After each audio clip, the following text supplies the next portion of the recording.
So thank you very much for inviting me and for your very kind words. I hope I will not disappoint you too much. I'm a philosopher. That means I'm a little skeptic about concepts or ideas, also skeptic about the idea of solidarity. So you might expect of me something like a lecture of skepticism against solidarity. And solidarity can be, I think, a source of illusions. It should not be, but as far as we listen to the many appeals to solidarity, we may be afraid that this is certainly something which is hiding problems rather than solving problems. So I will give you some remarks on the concept of solidarity, not in order to define it, but only to make you pay attention to the fact or to the problem, why it has been used at all in appeals.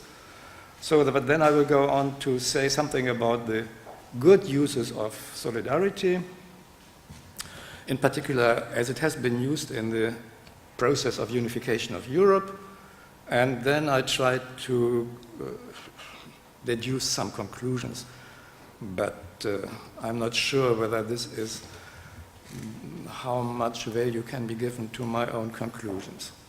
So solidarity in the past meant, among many other things, but one important thing has been it meant liability. Liability in particular for individuals who had to pay for the debts made by other people.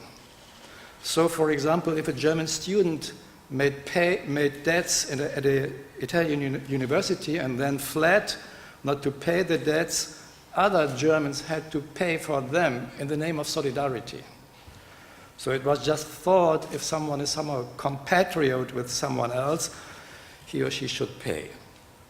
So another important context for the use of solidarity has been in what we should call today insurances. So the French word for insurance is mutualité, that remembers that the idea has been that people are solidary to one another in the sense of having mutual obligations. So, but both these two connotations are rather unpleasant. So, because we can be taken to pay for something we are not responsible for, which happened to Western Germans still today, or it has happened up to now, when we have to pay the so-called Solidaritätszuschlag. That means we have to pay something extra for Eastern Germans, because the idea is all Germans somehow make up a big family, and just as in a family, everyone has to stand in for everyone else. So also every German, whether he has been responsible for some misfortune or not, has to stand in for the rest of the big family. And as far as solidarity is used in insurance contexts, again, it's not something very pleasant, so we may ask, why has solidarity been appealed to at all? But there are some good reasons. So the basic condition for appeals to solidarity is that we think there are relations between individuals, for example, siblings or confederates, that commit them to mutual help in misfortunes, whether or not specified, and whoever is responsible for them.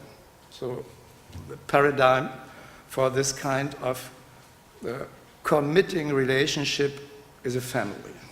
But also good friends will support one another. And also if there is a confederation of people with a common goal, let's say like the Swiss Confederates fighting against Habsburg. So then everyone who is a member of such a confederation is standing in for everyone else, whether he or she is responsible for it or not. So there is a danger for solidarity to become parasitism, because some people may rely on the help or the support of other people without, again, paying back or giving back what they have got. So if support is going only in one direction, solidarity becomes parasitism.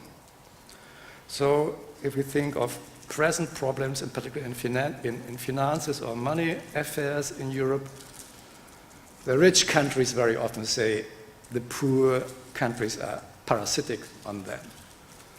And one rather simple method to prevent such reproaches would be to distinguish between misfortunes that individuals or nations are responsible for, so self-inflicted misfortunes, and misfortunes that are like natural disasters that are accidental or not self-inflicted. But the problem with such a distinction is that very often new problems can arise because people do not see that it is better for every one of them to support one another without thinking of responsibility. So Emil Durkheim, one of the founders of the science of sociology, wrote an important book about the division of labor, and he distinguished modern societies from pre-modern or primitive societies by the concept of organic solidarity, which he opposed to the concept of mechanic solidarity. Mechanic solidarity, in fact, is no solidarity at all. He wanted to say that in primitive societies, individuals can leave the society without problems for them nor for the society. So they are like the cells of a polyp that can be divided, and every cell is the beginning of a new organism. So, and the solidarity in primitive societies is only mechanic because every member can be cut off from the rest of society without suffering a damage, nor without causing a damage to the society. And modern societies are organic or have an organic solidarity, meaning that if someone is trying to leave the society, he will not, or such a modern society, not changing to another modern society, but trying to make up a new society, this will be impossible because he is so specialized in his education, in the development of his faculties or talents, that he will just not be able to make up an own primitive society, in spite of some social romantics like Knut Hamsun, for example, who had this idea that even in modern societies, individuals can leave the society. So both the individual and the society will suffer if individuals leave the society because of this organic solidarity, meaning that the society has become something like an organism which is dependent on every cell and on the cooperation and interaction of every cell with every cell else. So in modern societies, therefore, according to Durkheim, need solidarity in that sense that everyone, in particular in situations of danger, has to rely on the cooperation of other people.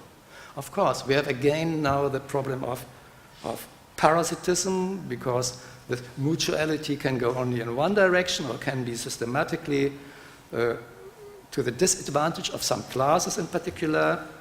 And then solidarity is misused as an appeal or as an idea which in fact contributes to exploitation of either individuals or classes or nations in confederations of nations. So we have this problem with this idea of solidarity. On the one hand, it seems to be necessary in modern societies and in modern confederations of nations, but it can become parasitic. So let's try to sum up these sources of solidarity and why and when solidarity is rational and popular. So if we have individuals, solidarity becomes attractive if these individuals first pursue similar goals. So we can somehow hope that now not the individuals, but the European nations pursue similar goals, and then they must be on the same legal level.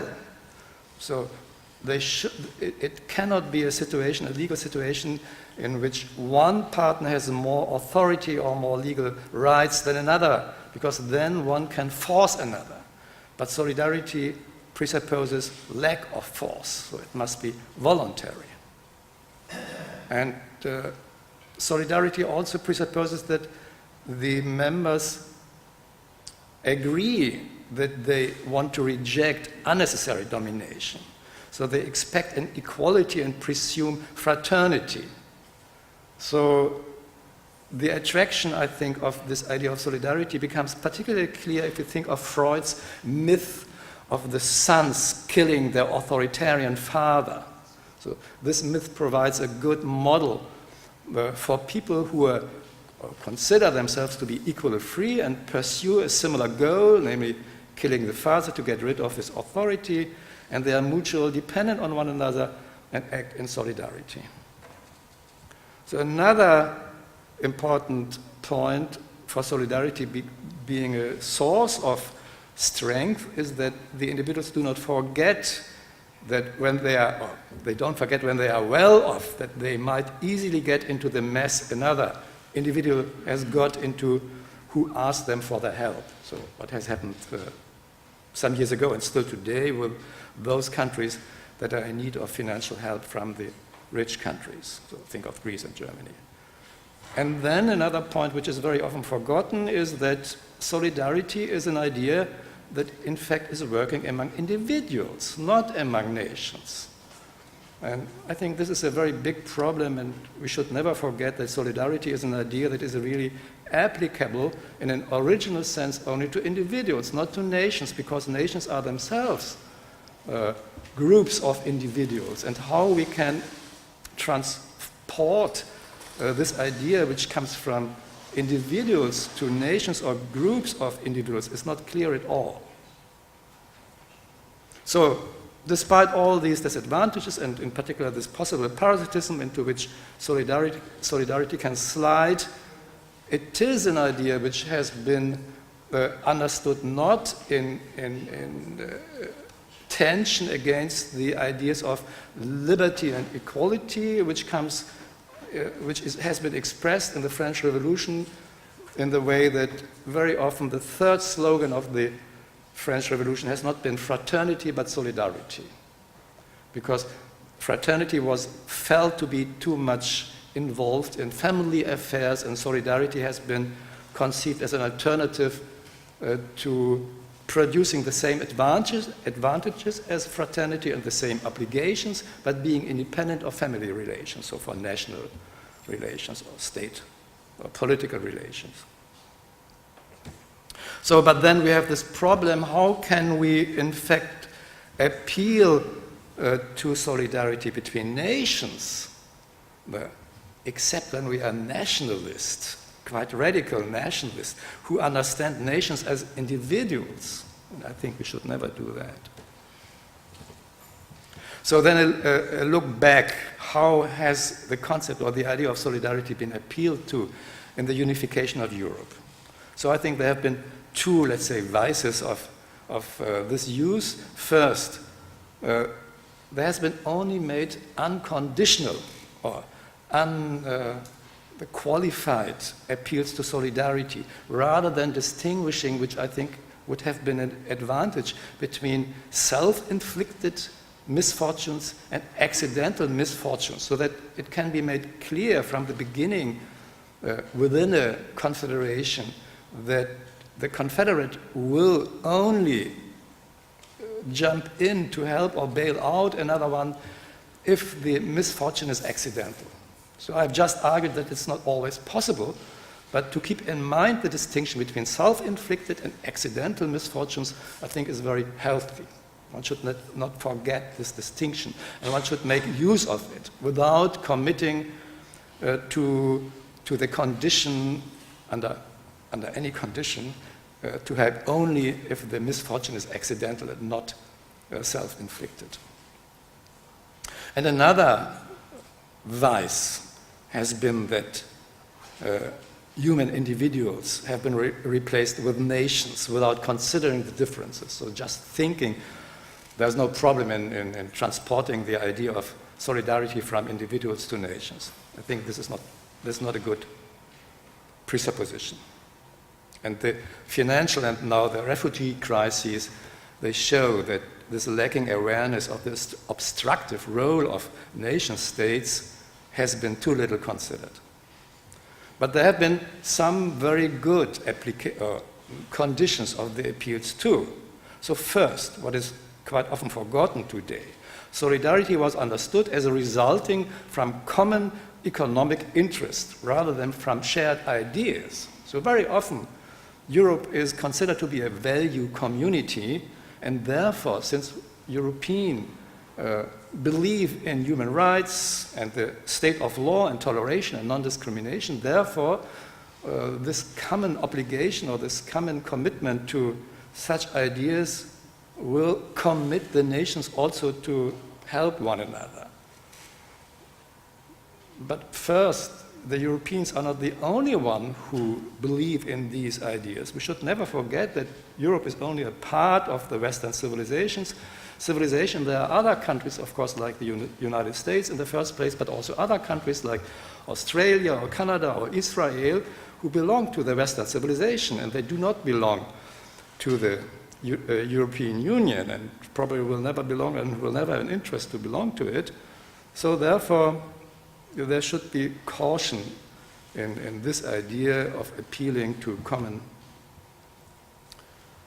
shared ideas that should oblige the nations to some help, mutual support. And in fact, as we will see, it was an economic interest out of which the founders of Europe hoped to get solidary help among or support among the European nations. And not to forget, because sometimes that is a tendency among European politicians, there has been not the idea in the beginning of the European unification that Europe should become a competitor to the United States or something that might be promoted or even find something like an identity in distinction from the United States. So the idea has been that they complete one another rather than they might compete with one another. So I give you a quote from the declaration of the French government about the Schuman Plan, which has been more or less, I think, formulated by Schuman himself. Europe cannot be made at one blow, nor by simple roundup. Rather, it will arise by concrete facts which at first create a solidarity of actions. The French government proposes to put the totality of the French-German production of coal and steel under a common supreme authority in an organization open for accession by other European countries. The integration of the production of coal and steel will immediately secure the creation of common fundaments for economic development, the first stage of the European Federation, and will change those branches which for a long time have been used for the production of weapons and became the most secure victims of this production. So it's quite important here that in this declaration there's a pointing to the advantage of the individuals that they get from the unification. So there's not made the idea that the nations should stick together, but it's an advantage for the individuals. So thus created the solidarity of this production will document that any war between France and Germany is not only unthinkable, but materially impossible. Because the production of steel, which is most important for fighting a war, at least at that time, cannot be made alone by France or Germany, so they are, whether they like it or not, doomed not to fight a war against one another. So I think we find here that solidarity is appealed to in the unification of Europe in the sense that solidarity has been based on the self-interest of the European individuals. It has been tried to make clear to the individuals that they have an advantage by unifying with one another. Or in other words, Europe's unification was led by a self-interest-oriented solidarity between individuals. So now I jump to special challenges of refugee immigration, to the idea of solidarity, because everyone agrees today that this idea of solidarity and the union, the unification of Europe in addition is endangered by the problems of the immigration of refugees. So, and I quote an American political theorist with his own thesis, which he did not intend to apply to Europe, nor do I think it's really applicable, but just to make clear the danger, I take this quotation. So the very presence of foreigners stimulates the sense of first a partners and ultimately of group cohesions, natives. So he thinks of the Chinese, of the Japanese, of the Vietnamese and many other people in whose development the United States have been in a very different way developed, involved. They tend to react violently if they perceive that foreigners are changing or corrupting their way of life, while the imperial or colonial government seeks to suppress their rebelliousness, as each loses, so both sides lose legitimacy in the eyes of the other, both employ violence.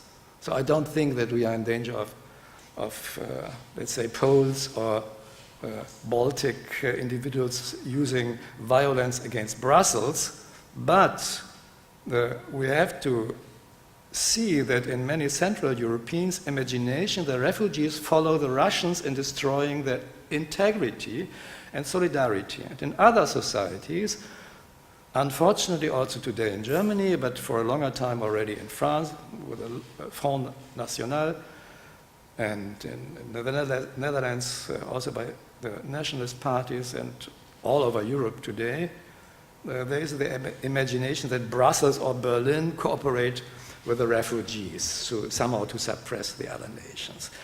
And of course that's nonsense, but that's a fact which has to be taken account of, and somehow I think European politicians and citizens, of course, too, they should act against this impression. And if this is not done, Europe will fall apart, so as I say, unless no citizens feel that European unification protects rather than endangers their integrity. Solidarity must serve the natives rather than ideas or nations. So I think this is the big problem of the European unifications. It looks like the unification of nations, and the nations, they do not want to lose their independence. They stick to their rights and to their sovereign rights, to their sovereignties. So therefore, Europe is in a blind alley, I'm afraid, and there's no prospect of going ahead because the European nations or the governments of these nations do not want to go on, because they would cut off the twig on which they are sitting. But to believe that the unification is to the disadvantage of citizens just an illusion. So modern technology requires globalization everywhere. We need new form of political association, and I think Europe might be such a new form of a political association.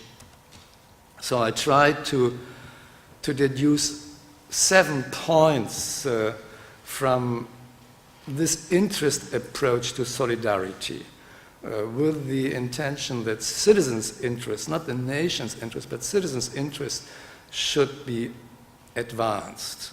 So first, what is required is to go on integrating European markets and production. So this has been the first goal, and I'm wondering why that has not been really successfully advanced in the many years that are past. We do not have a sufficient integration in energy supply. So there's competition between European nations in energy supply. And as we know today, even milk production is not organized on a European level. So therefore the peasants are suffering from the low prices they get from the varies. And another more important point is the European people, or those who are responsible for the process of unification, they should first approve or to make clear that economic integration will increase unemployment.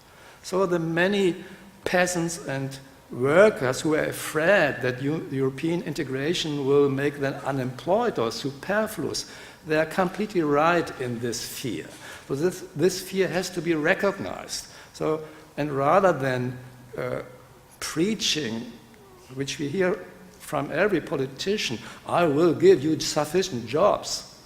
This will never happen. The politicians should just say, they should be honest enough or clever enough, sometimes they don't know, that integration will go on with the increase of unemployment.